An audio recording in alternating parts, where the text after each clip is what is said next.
Bismillahirrahmanirrahim. Assalamualaikum warahmatullahi wabarakatuh. Alhamdulillahirrahmanirrahim. Eh, Anak-anakku semuanya yang Bapak cintai dan Bapak banggakan, selamat datang kembali di tahun ajaran baru di semester 1 pembelajaran matematika yang semoga tetap semangat, tetap diberikan kesehatan, dan semoga tetap diberkahi dan dirahmati oleh Allah Subhanahu wa taala. Amin ya rabbal alamin.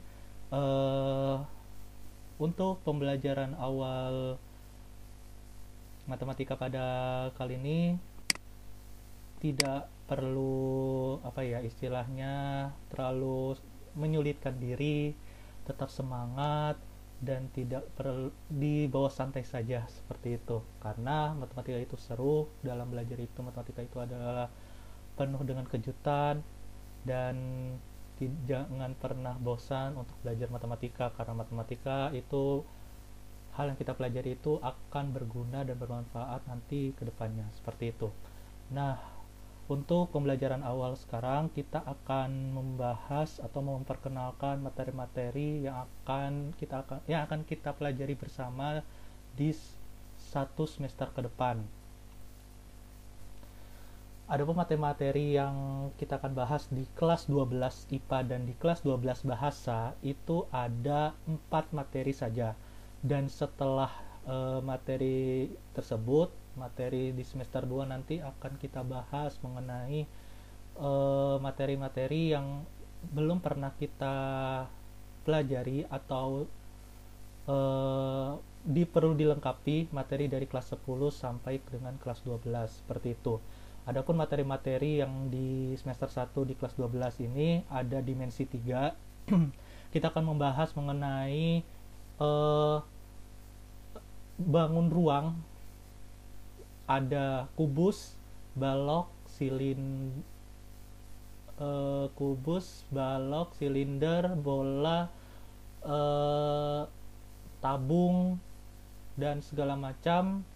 Nah, nanti kita akan membahas juga mengenai bagaimana dari bentuk ruang itu, kedudukan titik terhadap garis, kedudukan titik terhadap titik, itu nanti jaraknya berapa. Nah, itu ada di dimensi 3. Nah, selanjutnya itu ada statistika. Nah, nanti kita akan membahas statistika ini adalah bagaimana cara kita menentukan pengolahan data dalam bentuk diagram batang, dalam bentuk diagram garis, bentuk diagram lingkaran, lalu bagaimana cara kita membaca diagram-diagram tersebut, dan bagaimana cara kita menentukan rata-rata, nilai modus, dan nilai median. Dan kita akan bertemu dengan bagaimana cara memecahkan masalah dalam statistika seperti itu. Nah, selanjutnya ada permutasi dan kombinasi. Sebelum masuk ke bab terakhir yaitu peluang, kita akan bahas dulu, karena antara permutasi dan kombinasi dengan peluang ini ada hubungannya satu sama lain. Makanya kenapa kita akan bahas dulu permutasi dan kombinasi, dan setelah itu baru kita akan bahas tentang peluang. Nah, adapun materi yang akan kita bahas pada kali ini, langsung saja ke permutasi dan kombinasi. Nah, sebelum masuk ke permutasi dan kombinasi, kita harus mengetahui terlebih dahulu istilah berikut ini. Faktorial itu apa? Sebenarnya dalam faktorial itu, konsepannya itu sangat gampang sekali. Ketika kita melihat satu angka, lalu setelah angka itu ada tanda seru, itu dinamakan dengan faktorial. Contohnya misalkan, di 1 faktorial ini sama dengan 1. Ketika 2 faktorial itu sama dengan, karena 2 berarti kita mulai dari 2. Lalu dimundur dikali 1, 2 kali 1 sama dengan 2. Ketika kita tulis 3 faktorial, maka sama dengan kita mulai dari angka 3. 3 kali 2 kali 1 sama dengan 3 kali 2, 6 kali 1, ya 6 sama dengan 6. 4 faktorial, karena kita mulai dari angka 4 berarti kita mundur perkaliannya. 4 dikali 3 dikali 2 dikali 1 sama dengan 24. 5 faktorial sama dengan 5 kali 4 kali 3 kali 2 kali 1 sama dengan 120 dan seterusnya. Nah, ini adalah konsep dari faktorial. Nah, adapun faktorial ini digunakan untuk apa sih dalam bab permutasi dan kombinasi? Nanti kita akan bahas secara detailnya di penjelasan selanjutnya. Karena kita akan membahas mengenai permutasi dan kombinasi, kita harus mengetahui terlebih dahulu perbedaan atau konsep dasar dari permutasi dan kombinasi. Permutasi dan kombinasi ini adalah beberapa metode untuk mengetahui dan mencari banyaknya cara dalam penyusunan objek.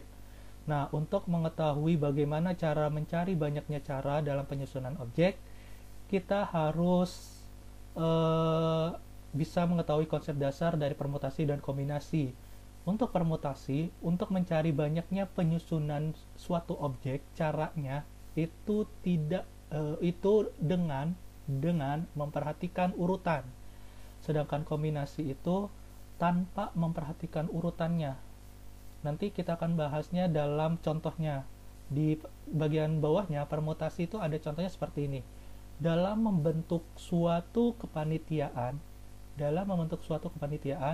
tersusun atas ketua, sekretaris, dan bendahara.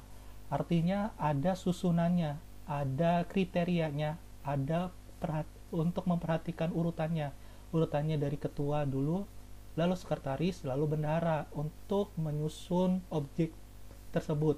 Objeknya apa? Ada 10 orang anggota. Berarti dari 10 anggota itu bagaimana cara menyusun panitia dari ketua, sekretaris, dan bendahara. Urutannya itu adalah ketua, sekretaris, dan bendahara. Ketika nanti berubah jadi sekretaris, ketua, bendahara, itu beda lagi. Nah, ini yang disebut dengan permutasi. Sedangkan kombinasi itu ketika mencari banyaknya cara dalam penyusunan objek tanpa memperhatikan urutan. Contohnya misalkan ketika kita punya 7 buah buku, ada 2 buku fisika, ada 2 buku matematika, dan 3 buku kimia. Nah, dari ke-7 buku ini harus kita ambil hanya 6 buku untuk dibagikan ke orang lain. Nah, tanpa memperhatikan urutannya, tidak ada kriteria urutannya, kita bisa ngambil secara bebas. Nah, itu yang disebut dengan kombinasi. Nah, bagaimana cara menghitung rumus dari permutasi dan kombinasi? Nah, kita akan bahas selanjutnya. Next. Rumus permutasi dan kombinasi ini adalah seperti ini. Ketika kita menggunakan permutasi, di sebelah kiri itu tandanya PNR. N itu adalah jumlah keseluruhan, R itu adalah berapa kriteria yang akan diambil.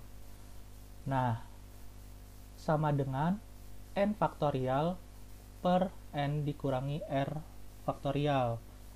Nah, nanti kita akan bahas dalam contoh kasus di penjelasan selanjutnya. Lalu kalau misalkan pada kombinasi NCR, N-nya tadi adalah jumlah keseluruhan dari yang kita sediakan, lalu R-nya itu adalah jumlah kriteria yang telah ditentukan, sama dengan N faktorial per N dikurangi R faktorial ditambahin kali R faktorial. Jadi bedanya adalah dalam rumus ini adalah cuman ditambahi R faktorial setelah N dikurangi R faktorial. Untuk kombinasi, untuk permutasi tidak ada penambahan R faktorial seperti itu. Nah, lanjut. Nah, ini studi case-nya. Contoh pada permutasi, banyaknya cara untuk memilih seorang ketua, sekretaris, dan bendahara dari 8 siswa yang tersedia adalah, nah, banyaknya siswa itu adalah yang paling banyak itu adalah 8 siswa kan. Awalnya kita mau ada 8 anggota, ada 8 siswa.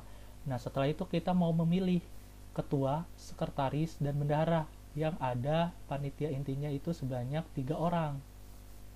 Nah, maka kita akan menggunakan permutasi karena memperhatikan susunan urutannya. Ada ketua, sekretaris, dan bendahara. Berarti permutasi 8, 3 sama dengan 8 faktorial per 8 dikurangi 3 faktorial.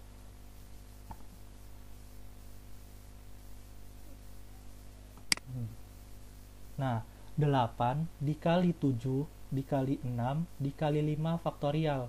Nah, kenapa nggak sampai 1 sampai kali dikali 1, tidak sampai 5 kali 4 kali 3 kali 2 kali 1? Karena ketika 8 dikurangi 3 ini sama dengan 5 faktorial, otomatis 5 faktorial dengan 5 faktorial antara atas dengan bawah itu bisa dicoret. Nah, tinggal 8 dikali 7 dikali 6.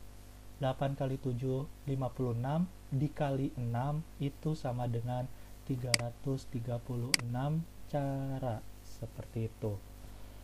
Nah, ulangi lagi ya. Ketika permutasi ini ada 8 orang. Nah, lalu 8 orang ini kita akan tentukan bagaimana cara mencari ketuanya, lalu sekretaris dan bendahara dalam panitia inti, yakni sebanyak 3 orang. Nah, berarti banyaknya keseluruhan itu ada 8 orang, dan banyaknya yang harus ditentukan itu hanya ada 3 orang saja. Berarti dengan menggunakan permutasi, P83 sama dengan 8 faktorial per 8 dikurangi 3 faktorial itu sama dengan 8 kali 7 kali 6 kali 5 faktorial.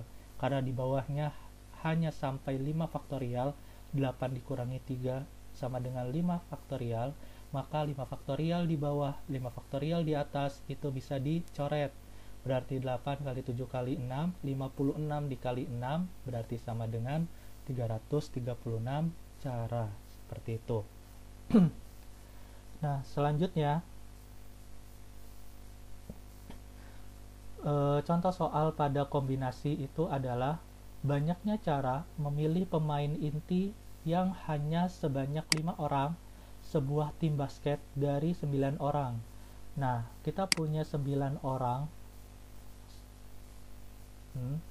Dari 9 orang ini kita akan mau memilih 5 orang. Nah, bagaimana cara menentukan banyaknya cara untuk memilih 5 orang ini? Dari keseluruhannya itu adalah 9 orang, lalu hanya dipilih 5 orang. Penyusunan caranya itu adalah dengan menggunakan kombinasi, karena tidak ditentukan susunan kriterianya gitu, tidak ada kriterianya sama sekali. Nah, maka kita menggunakan kombinasi 9, 5 sama dengan 9 faktorial per 9 dikurangi 5 faktorial kali 5 faktorial. Karena kombinasi ditambahkan 5 faktorial sama dengan 9 dikali 8 dikali 7 dikali 6 dikali 5 faktorial. Karena di bawahnya 9 dikurangi 5 kan 4 faktorial dikali 5 faktorial. Karena 5 faktorial ini adalah yang paling besar di bawahnya, maka yang di atasnya hanya sampai 5 faktorialnya saja. Antara 5 faktorial di atas dengan 5 faktorial di bawah ini bisa dicoret. Nah, sehingga tinggal 9 dikali 8 dikali 7 dikali 6 per 4 dikali 3 dikali 2 dikali 1. Bisa menggunakan coret-coretan. Yang 4 ini bisa dicoret menjadi 8 dengan 4 ini dibagi menghasilkan 2. Lalu 3 dengan 6 ini bisa dicoret menghasilkan 6 bagi 3 berarti 2. Oke. Nah, 2 ini bisa dicoret lagi. Boleh yang ini langsung. Set. Nah, berarti 2-nya nggak ada. Nah, tinggal 9 dikali 2 dikali 7. Berarti 9 dikali 2, 18. Dikali 7 adalah 126 cara. Seperti itu. Lanjut ya.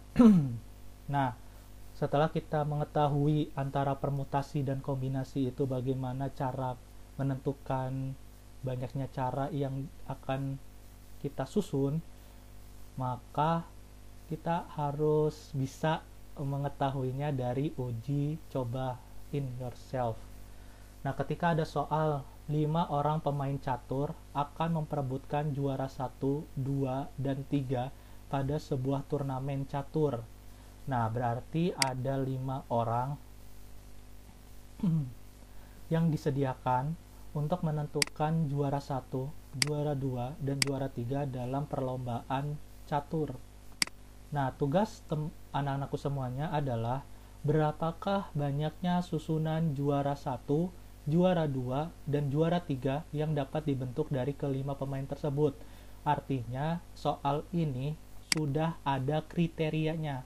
Kalau sudah ada kriterianya, berarti kita menggunakan metode. Nah, itu tugas anak-anakku semuanya. Metode apa yang akan digunakan? Permutasikah atau kombinasikah? Nah, wajib setiap orang berikan jawaban di bawah kolom komentar. Dan cara pengerjaannya itu personal chat WhatsApp. Jadi untuk mengerjakannya, pertama mengerjakan dengan cara pengerjaannya kirim dengan personal chat WhatsApp, dan hasil jawabannya itu tulis di bawah kolom komentar video ini. Nah, personal chat WhatsApp atau ada yang kesusahan mau menanyakan sesuatu hal, bisa chat personal WhatsApp di 087854824791. Ada di keterangan di slide ini seperti itu. Jazakumullah khairan kasir. Semoga bermanfaat materi pada pembelajaran awal matematika di semester yang baru, di tahun ajaran baru. Tetap semangat dan jangan lupa tetap jaga mutabaahnya dan amalan-amalan yaumiyahnya, seperti itu. Terima kasih, mohon maaf bila ada kekurangan. Subhanakallahumma wa bihamdika asyhadu an la ilaha illa anta astaghfiruka wa atubu ilaik. Assalamualaikum warahmatullahi wabarakatuh.